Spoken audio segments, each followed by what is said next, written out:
My name is Brutus, a black and tan guard dog bred for strength and obedience. Humans raised me with a simple command drilled into my bones: protect and obey. To them, I was muscle wrapped in fur, teeth sharpened into weapons, and loyalty forged like steel. That was supposed to be my identity, and for a long time, I believed it. Every night I patrolled fences, sniffed the air for danger, barked at shadows that dared to linger too close. To strangers, I was a monster, but to my handler, I was a tool. That was enough, or so I thought, until one night my loyalty was tested in a way I could never have imagined. They told me to attack a man, but something in my chest told me not to. And when I refused, when I made my choice, I was beaten for protecting the wrong man. Name is Brutus, a black and tan guard dog bred for strength and obedience. Humans raised me with a simple command. It began on a cold, damp evening. The yard smelled of rust, oil, and old wood. I walked beside my handler, the crunch of his boots steady against the gravel. My ears twitched at every creak, my nose catching the faintest whiff of movement. To me, every shadow carried a story, and every sound hinted at danger. That was my job, after all, to catch what others missed, to act before others hesitated. And I was good at it. My muscles coiled like springs, my eyes sharp, my instincts tuned. When my handler's hand tightened on the leash, I knew what it meant. Be ready. Something was wrong. That's when I saw him, a man at the edge of the yard, standing by the warehouse wall. He looked small against the corrugated metal, his shoulders hunched, his hands gripping a worn-out bag. My handler cursed under his breath and barked an order I had heard 1,000 times. "Get him!" The words shot through me like fire. I lunged forward, leash taut, my paws pounding on the gravel as I closed the distance. My breath was hot, my teeth bared, and for a moment, I was nothing but the weapon they had trained me to be. But then I saw his eyes. They weren't the eyes of a thief, not the eyes of someone looking to harm. They were wide, frightened, tired.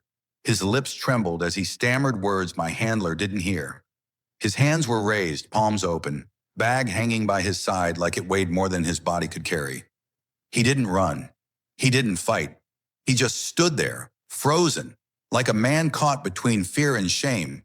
And in that instant, something in me shifted. My training screamed to strike, but my heart told me to stop. I slowed, circling him instead of pouncing. A low growl rumbled from my chest, but it wasn't the growl of attack. It was warning, confusion, hesitation. My handler's voice cut through the night like a whip. "What are you doing?" "Bite him." The leash jerked, my neck snapping back. But I resisted, my paws scraping against the gravel as I held my ground. My handler's rage poured down on me in a storm of commands, each louder than the last. "Bite! Attack! Now!" His fury stung worse than any collar. But I couldn't do it. I didn't see an enemy. I saw a man. I did the unthinkable. I stepped in front of him, blocking the space between the trembling figure and my handler. The man's scent filled my nose. Not of gunpowder, not of sweat from running, not of the sour tang of danger. It was soap and dust and something faintly sweet, like old bread. My tail twitched. My instincts told me he was no threat. My heart told me he was scared, just like me. I chose him. The punishment was immediate. My handler's shout turned into a roar, and before I could brace myself, the blows came. A boot slammed into my side, knocking the breath from my lungs. I yelped, stumbling, but I didn't move away. Another kick followed, sharper, harder. My ribs ached, my legs buckled. I cried out, not from weakness, but from betrayal. My handler, the man I had served loyally, the one I had trusted to lead me, had turned on me. And still I stood. I pressed closer to the trembling man behind me, shielding him with my battered body. The hits rained down, fist, boot, fist again. My ears rang, my vision blurred. The leash choked tight against my throat as my handler yanked with violent jerks. "You worthless dog! Obey me!" His words were knives, slicing through everything I thought I was. I had never disobeyed before. Not once. But now, beaten and bloodied, I refused to move. I chose to take the blows instead of delivering them. The man behind me whispered something I could barely hear. His voice cracked, thin with fear. "Stop, please. I'm not—" His words faded under the chaos, but I felt his trembling hand brush against my back, light as a feather. A gesture not of dominance, not of command, just of gratitude. That single touch told me I had been right. I wasn't protecting the wrong man. I was protecting the only man in that yard who didn't deserve pain. By the time the assault ended, my body was sore, my breath shallow. My handler spat curses, dragging me back with the leash, eyes blazing with disgust. "Useless mutt," he hissed, before storming off to call others. The man remained, clutching his bag, staring at me with a mixture of awe and sorrow. He didn't run. He didn't shout. He just looked at me as though he had seen something he hadn't expected. A guard dog choosing hard over training. That night broke me and saved me all at once. I limped back to my kennel, bruises throbbing, ribs screaming with every breath. My handler didn't feed me, didn't speak to me. Silence was his final punishment. But I didn't regret my choice. In the quiet, in the ache of my bones, I remembered the man's eyes and his whisper. I remembered the trembling hand on my back. And I knew that even if the world called me disobedient, even if I was punished again and again, I had done the right thing. For once I had listened not to orders, but to my own soul. The days that followed were colder, harsher. My handler ignored me, except to sneer or yank me around during patrols. Whispers passed among the workers, their eyes darting toward me with pity and curiosity. They had seen some of them. They had watched me stand against my own master. To them, I wasn't just a guard dog anymore. I was something else, something they didn't yet have a word for. My body still bore the marks of that night, but my spirit held something stronger, a choice, a defiance that came not from rebellion, but from love, from an instinct older than training, to protect the innocent. And though I didn't yet know it, that man with the worn-out bag, the man I was beaten for shielding, was about to change the rest of my life. The man I had shielded that night didn't leave my thoughts. His trembling hand on my back stayed with me, like a scar that didn't fade. Days passed and I limped through my routines, my ribs aching with every step, but my spirit unbroken. The whispers among the workers grew louder.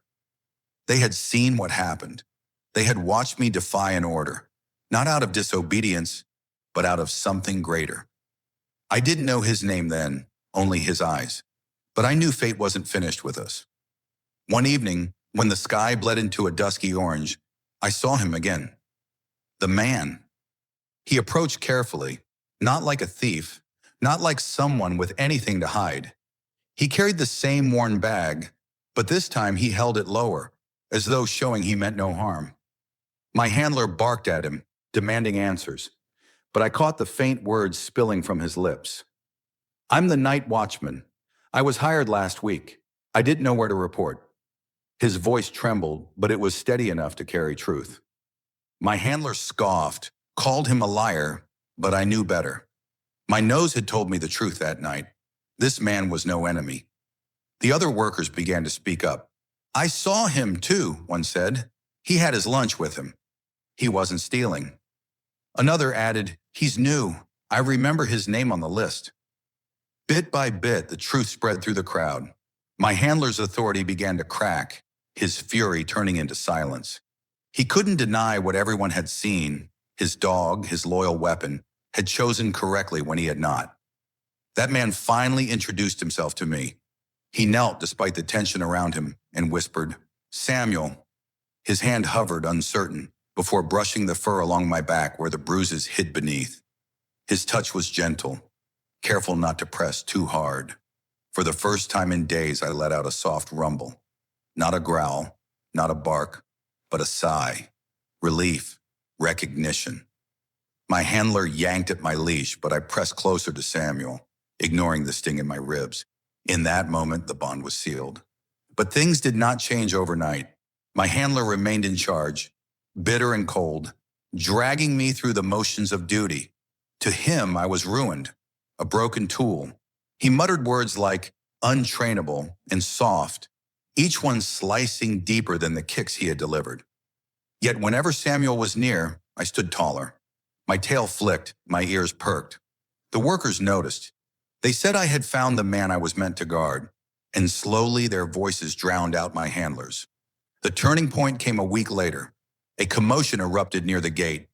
Two men, strangers, had forced their way in, their eyes sharp, their steps quick. My handler shouted, but he was too slow. The intruders were already inside, and without waiting for a command, I acted.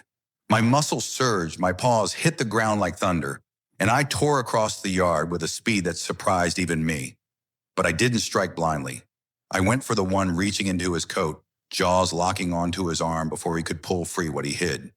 The other fled, stumbling in panic. Chaos filled the night, but I didn't let go. My grip was firm, my growl deep, every part of me focused.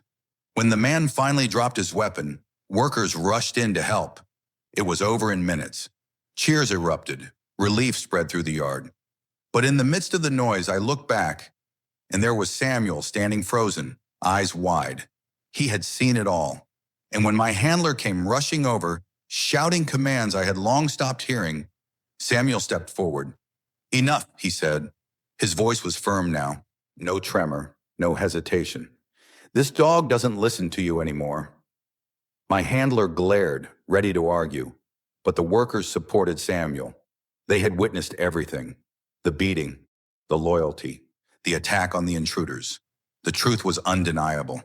The man I had shielded once, the man I had chosen over orders, was the one I now belonged to. My handler's grip slackened on the leash, his face pale with rage and defeat. And then, for the first time, he let go. Samuel knelt beside me, his hand steady on my head. "You chose right, Brutus," he whispered. My ears flicked at the sound of my name, spoken not as a command, not as property, but as recognition. I leaned into him, my body heavy with relief. Around us, the tension dissolved. Workers nodded, some even clapped. My handler stormed off, his authority shattered. And I stayed exactly where I wanted to be, beside Samuel. From that day forward, my life changed. No more chains that burned against my neck, no more boots pressing against my ribs. Samuel took me home. His home wasn't large, just a small apartment with creaking floors and a balcony where I could smell the city below. But to me, it was paradise. I had a soft blanket, fresh food, water that didn't taste of rust. And most of all, I had him. Samuel, the man I was once beaten for protecting, now became my family. He told me stories late at night, his voice low and gentle, as though speaking to someone who truly listened. He told me about his wife, who had passed years ago, about the job he had taken to fill the emptiness, about the loneliness that haunted him until the night I stood before him. I couldn't answer with words, but I answered with presence, resting my head on his lap, keeping watch as he slept, standing guard by his door. I wasn't just his protector anymore. I was his companion, his brother, his anchor. The bruises on my body healed, though some scars never faded. But in Samuel's care, those scars turned into stories, reminders of the night that brought us together. The workers at the warehouse still whispered about me, about how the wrong man had become the right one. Some even visited, bringing scraps of food or a pat on the head. I no longer belonged to orders or to anger. I belonged to a bond built in defiance, sealed in trust. I was beaten for protecting the wrong man. That's what they said. But every day I wake up at Samuel's side, I know the truth. There was never a wrong man. There was only the right choice. And I, Brutus, a guard dog once treated as a weapon, found something greater than obedience. I found love, and I found home.